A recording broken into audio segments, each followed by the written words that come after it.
Erupkhiba angang ama Sina Fangkhre hairi. Tabada yamna nungaitaba paw amada ngasi nungtil pung ama taba aduwaida Thoubal Police Station gi manung channa leiba Sangayumpham Part 2 gi masjid manakta leiba water supply gi pukhri achobada mamanaba ahum mari ga iroiba sanaminaramba class 6 tamliba nupa macha ama iraknabadagi sire hairi. Laikhidraba angang adu Kaksing District ki Sora maning laikaidagi MD Sahid ki macha nupa chahi 10 suraba MD Sarif ni hairi. Mahak mamagi mapam Sangayumpham Part 2 Cherapur Mayai Leikaida Leiba Mamaga Pokminaba Mama MD Rafigi Yumda Leibani Aduga Sangayumpham Part 2 Mathak Leikaida Leiba Islamic Childcare English School da Class 6 Tamliba Mahairoini Ngasi nungtil pung amaram taba matamda water supply ki pukrida mamanaba ahum mariga iroiba sanaminarambadagi lupkhraga fawgatlaktabadagi miyamna pukrida kumdana thibada fanglaktabadagi uruptagi asatula Elais ising maibabu kauraga thihanbada nungtil pung ahum minute yang Kairam taba matamda Sina Fangkhibani hairi.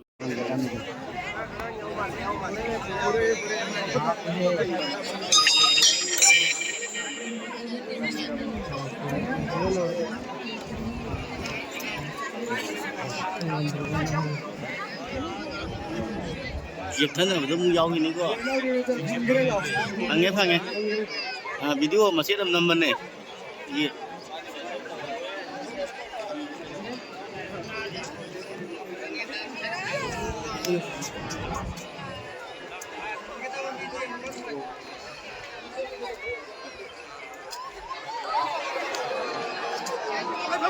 Con